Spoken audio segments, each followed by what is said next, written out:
O Congresso Nacional pode transformar as emendas do relator do orçamento secreto, um, um, uma verdadeira homenagem à ausência de transparência e publicidade à coisa pública, em algo constitucional. Aí nem o STF consegue mais botar a mão. Aí já vai ser coisa nossa.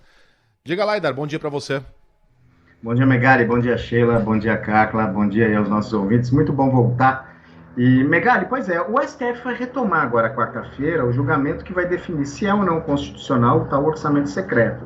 E tem algumas coisas desse julgamento que a gente já sabe. Ele não termina na próxima quarta-feira. Ele possivelmente, não é nem provavelmente, porque haverá votos longos, a discussão é complexa, vai terminar na quinta-feira. Se não terminar, quinta-feira é a última sessão do Supremo Tribunal Federal.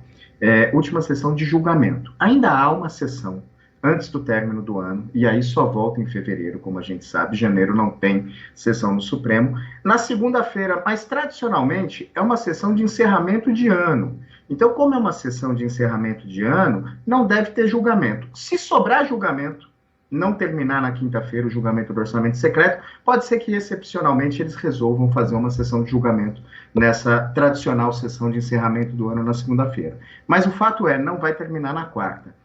É difícil que haja um pedido de vista, mas impossível nunca é. Os ministros estão querendo passar a régua nisso. E qual é a tendência, Megali? A tendência é o STF declarar que a prática do orçamento secreto, que são essas emendas do relator geral do orçamento da União, é inconstitucional. Mas não só isso. Há algumas nuances. Porque o Supremo pode julgar se há inconstitucionalidade só na questão da transparência, se há inconstitucionalidade na questão do volume, porque este ano, só em emendas do relator, que é o orçamento secreto, qual a diferença, né, Megali? Eu acho que é importante a gente dizer, ainda que muito rapidamente, existem as emendas individuais, as emendas de bancada, das bancadas do Congresso, e as emendas de comissões, das comissões temáticas de Congresso. Vamos pegar o exemplo da emenda individual. Né? Na emenda individual, o deputado X pede um dinheiro Y para construir determinada coisa na cidade. E aí tudo legal, identificado que o deputado pediu, qual o valor desse dinheiro, para onde vai esse dinheiro, ou seja, tudo para poder ser fiscalizado no detalhe. Qual a diferença dessas emendas para as emendas do relator do orçamento? É o seguinte, não há identificação do deputado.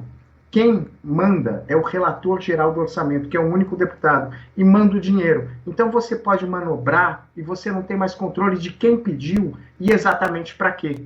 Isso dá, além de ser uma moeda eleitoral, porque o relator do orçamento geralmente é um chapa do presidente da Câmara, e aí você tem uma moeda eleitoral para negociar isso, você abre uma avenida enorme para escândalos de corrupção. Porque como você não pode identificar quem mandou a grana, você vê coisas como, por exemplo, a gente viu recentemente um escândalo, a Polícia Federal desbaratou, que mostrou que se pagou milhões de reais por milhares de radiografias de dedos e se descobriu que em uma determinada cidade, e se descobriu que o número de radiografias era maior do que o número de habitantes, maior do que o número de dedos dos habitantes disponíveis naquela cidade, que existiam naquela cidade. E aí você não consegue identificar quem pediu a emenda, para que pediu a emenda. Esse é o grande problema. Como que o Congresso quer driblar isso? Se o Supremo não terminar o julgamento, ou se terminar contra o orçamento secreto, o Congresso pode colocar na PEC da transição uma emenda, isso está sendo discutido por lideranças do Centrão, e chegou ao Supremo Tribunal Federal isso, está sendo discutido por lideranças do Centrão de fazer uma PEC, uma emenda constitucional para constitucionalizar essa prática. Aí sai, de fato, das mãos do Supremo, mais ou menos. Mas esse julgamento do Supremo pode direcionar, inclusive, como deve ser essa emenda. Certamente, mais transparência o Supremo vai exigir. As outras nuances, como esse julgamento é bem complexo, a gente tem que esperar, de fato, os votos que vão começar a ser dados na quarta-feira. Teve um negócio também, tem um dinheiro liberado para uma cidadezinha, se não me engano, no Maranhão, Edar, você deve ter visto, para tratamentos dentários, que se o dinheiro foi utilizado da maneira em que está lá no papel, cada habitante daquela cidade arrancou no mínimo 12 dentes no espaço de um ano. Isso contando bebês que não têm dente e idosos que eventualmente já perderam os seus. Quer dizer, é óbvio que tem alguma coisa muito errada acontecendo sob o respaldo da lei, porque afinal de contas nada do que está acontecendo ali é ilegal, é imoral. É um escândalo de corrupção absurdo, que pode superar qualquer coisa que a gente já viu, mas que não pode ser nem detectado pela completa ausência de transparência e publicidade. É uma verdadeira loucura.